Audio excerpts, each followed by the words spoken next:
అందరికీ నమస్కారం. Telugu one daily news bulletin కి స్వాగతం. జనవరి 12, 2021 ఈనాటి ముఖ్యాంశాలు. ప్రముఖ జర్నలిస్ట్ పద్మశ్రీ తుర్లపాటి కుటుంబరావు కన్నుమూశారు. ఆదివారం రాత్రి కుటుంబరావు గుండెపోటుకు గురికావడంతో వెంటనే విజయవాడలోని ప్రైవేట్ హాస్పిటల్ కి తరలించగా చికిత్స పొందుతూ అర్ధరాత్రి 12:30 గంటలకు తుది శ్వాస విడిచారు.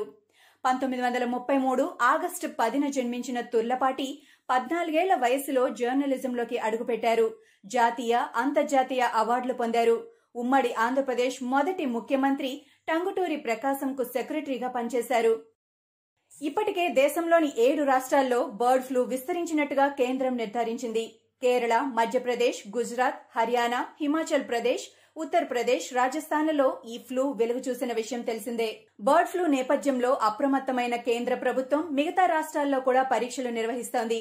ఈ క్రమంలో తాజాగా మహారాష్ట్ర, ఢిల్లీలోనూ బర్డ్ ఫ్లూ వెలుగు చూసిందని కేంద్ర ప్రభుత్వం ప్రకటించింది. వీటితో కలిపి దేశవ్యాప్తంగా బర్డ్ ఫ్లూ సోకిన రాష్ట్రాల సంఖ్య 9కి చేరింది. ఫ్లూ నేపథ్యంలో పలు రాష్ట్రాలు పౌల్ట్రీ ఉత్పత్తుల రవాణాను నిలిపివేశాయి.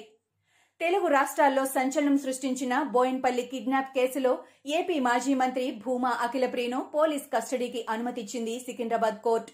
అఖిలప్రియను 7 రోజుల పాటు కస్టడీ కోరారు బోయిన్పల్లి పోలీసులు. కేసులో ఇంకా దర్యాప్తు చేయాల్సి ఉందని, అఖిలప్రియకు బెయిల్ మంజూరు చేయవద్దంటూ వాదనలు వినిపించారు. సాక్ష్యాధారాలను ప్రభావితం చేసే అవకాశం ఉందంటూ కోర్టు దృష్టికి తీసుకువెళ్లారు. అఖిలప్రియను 3 రోజుల పాటు పోలీస్ కస్టడీకి అనుమతిచ్చింది కోర్టు.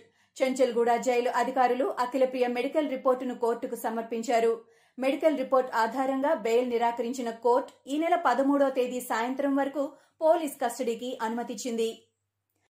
హైకోర్టులో ఏపీ ప్రభుత్వానికి ఊరట లభించింది. రాష్ట్ర ఎన్నికల సంఘం ఇచ్చిన పంచాయతీ ఎన్నికల షెడ్యూల్ను హైకోర్టు కొట్టేసింది. ఫిబ్రవరిలో పంచాయతీ ఎన్నికలకు ఎస్ఈసీ షెడ్యూల్ ఇచ్చిన సంగతి తెలిసిందే.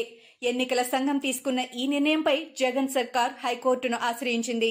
ఏకకాలంలో ఎన్నికలు, వ్యాక్సినేషన్ కష్టమని ప్రభుత్వం వాదించింది.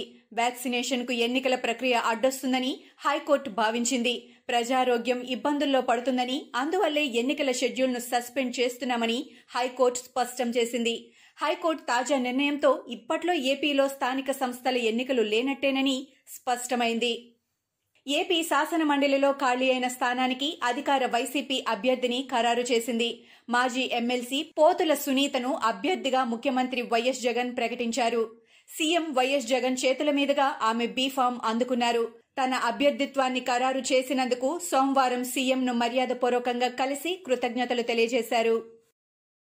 ఫిబ్రవరి 1 నుంచి 9వ తరగతి, ఆపై తరగతులను నిర్వహించేందుకు అవసరమైన ఏర్పాట్లు చేయాలని అధికారులను తెలంగాణ ముఖ్యమంత్రి కేసీఆర్ ఆదేశించారు. ఈ మేరకు మార్గదర్శకాలను రూపొందించాలని సూచించారు. సోమవారం మంత్రులు, కలెక్టర్లతో ప్రగతి భవన్లో సీఎం కేసీఆర్ సమావేశమయ్యారు. ఈ సందర్భంగా స్కూళ్లు పునః ప్రారంభంతో పాటు పలు అంశాలపై అధికారులకు దిశానిర్దేశం చేశారు. రెవెన్యూకు సంబంధించిన అన్ని రకాల సమస్యలను సత్వరం పరిష్కరించాలని, ధరణి పోర్టల్లో అవసరమైన అన్ని రకాల మార్పులు, చేర్పులను వారం రోజుల్లోగా పూర్తి చేయాలని ఆదేశించారు. అటు కరోనా వ్యాక్సినేషన్ కోసం ఏర్పాట్లు వెంటనే పూర్తి చేయాలని చెప్పారు. జీహెచ్ఎంసీ ఎన్నికల సందర్భంగా ముఖ్యమంత్రి కేసీఆర్ ఇచ్చిన హామీ మేరకు గ్రేటర్ పరిధిలోని ఉచిత మంచినీటి సరఫరా పథకం అమలుకు అధికారులు సన్నాహాలు చేస్తున్నారు. ఈ మేరకు ఈ పథకాన్ని మంగళవారం జూబ్లీహిల్స్ నియోజకవర్గం నుంచి మున్సిపల్ శాఖ మంత్రి కేటీఆర్ ప్రారంభించనున్నారు. ఈ కార్యక్రమానికి సంబంధించి నగరానికి చెందిన మంత్రి తలసాని శ్రీనివాస్ యాదవ్, స్థానిక MLA Maganti Gopinath, deputy mayor Baba ఫసీయుద్దీన్తో కలిసి ఏర్పాట్లను పరిశీలించారు.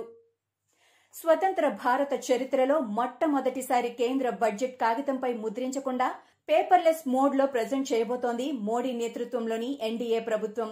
ఫిబ్రవరి 1న ప్రవేశపెట్టనున్న యూనియన్ బడ్జెట్ పత్రాలను కోవిడ్-19 మహమ్మారి కారణంగా అస్సలు ముద్రించకూడదని కేంద్రం నిర్ణయించింది. దీంతో ఇది ఓ చారిత్రక నిర్ణయంగా మారింది.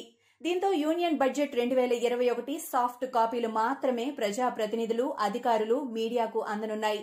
ఈ మేరకు ఇప్పటికే లోక్సభ, రాజ్యసభల అనుమతిని కూడా కేంద్ర ఆర్థిక శాఖ తీసుకున్నట్టు అధికారికంగా ధృవీకరించారు. సూపర్ స్టార్ రజనీకాంత్ తన రాజకీయ రంగ ప్రవేశంపై అభిమానులకు మరోసారి క్లారిటీ ఇచ్చేశారు.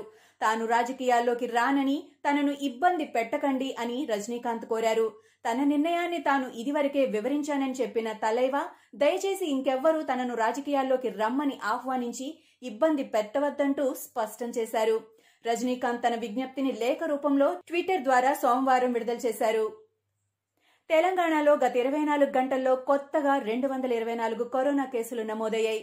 గత 24 గంటల్లో కరోనాతో ఒకరు ప్రాణాలు కోల్పోగా అదే సమయంలో 461 మంది కోలుకున్నారు. రాష్ట్రంలో నమోదైన మొత్తం కరోనా కేసుల సంఖ్య 2,90,008కి చేరింది. మృతుల సంఖ్య 1,566కు పెరిగింది. తెలంగాణలో ప్రస్తుతం 4,518 యాక్టివ్ కేసులున్నాయి. భారత్లో గత 24 గంటల్లో 16,311 మందికి కరోనా నిర్ధారణ అయింది. దేశంలో నమోదైన మొత్తం కరోనా కేసుల సంఖ్య 1,46,595కు చేరింది. గడిచిన 24 గంటల సమయంలో 161 మంది కరోనా కారణంగా మృతి చెందారు. దీంతో మృతుల సంఖ్య 1,51,160కు పెరిగింది. ప్రస్తుతం 2,22,526 యాక్టివ్ కేసులున్నాయి. పుల్వామా ఉగ్ర ఘటన తర్వాత పాకిస్తాన్లోని బాలాకోట్ ఉగ్ర స్థావరాలపై భారత్ జరిపిన సర్జికల్ స్ట్రైక్లో 300 మంది చనిపోయినట్టు పాక్ మాజీ రాయబారి ఇటీవల చేసిన వ్యాఖ్యల్లో నిజం లేదా?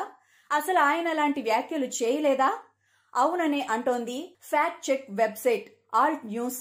పాక్ మాజీ రాయబారి అగా హిలాలీ చేసినట్టుగా చెబుతున్న ఆ వీడియోను మ్యానిపులేట్ చేశారని పేర్కొంది. టీవీ చర్చల్లో హిలాలీ ఎప్పుడూ పాక్ ఆర్మీ వైపు వకాల్తా పుచ్చుకొని మాట్లాడతారని, బాలాకోట్లో భారత్ జరిపిన మెరుపు దాడిలో ఒక్కరు కూడా చనిపోలేదని ఆయన చెప్పినట్టు ఆల్ట్ న్యూస్ స్పష్టం చేసింది. టీమిండియా కెప్టెన్ విరాట్ కోహ్లీ తండ్రి అయ్యాడు. అతని భార్య అనుష్క శర్మ పండంటి ఆడబిడ్డకు జన్మనిచ్చింది. ఈ విషయాన్ని ట్విట్టర్ ద్వారా కోహ్లీ వెల్లడించాడు. తమకు బిడ్డ పుట్టిందనే విషయాన్ని మీకు తెలియజేయడానికి ఎంతో థ్రిల్ ఫీల్ అవుతున్నానని కోహ్లీ ట్వీట్ చేశాడు. మీ అందరి ప్రేమాభిమానాలకు, ప్రార్థనలకు, విషెస్ కు ధన్యవాదాలని తెలిపాడు. అనుష్క, పాప ఇద్దరూ ఆరోగ్యంగా ఉన్నారని చెప్పాడు. తల్లిదండ్రులుగా తామిద్దరం కొత్త జీవితాన్ని ప్రారంభించబోతున్నామని తెలిపాడు. ఇవి ఈనాటి ముఖ్యాంశాలు. మరికొన్ని ముఖ్యాంశాలతో మళ్లీ రేపు కలుద్దాం. ఈ షోని క్రమం తప్పకుండా వినాలనుకుంటే మీరు ఈ షో వింటున్న ప్లాట్ఫామ్లో కానీ, లేదా గూగుల్ పాడ్కాస్ట్, యాపిల్ పాడ్కాస్ట్, గానా మరియు ఏ ఇతర పాడ్కాస్ట్ యాప్లోనైనా సెర్చ్ చేసి సబ్స్క్రైబ్ అవ్వండి. కొత్త ఎపిసోడ్ వచ్చినప్పుడు మీకు అప్డేట్ వస్తుంది. అంతవరకు సెలవు. నమస్కారం.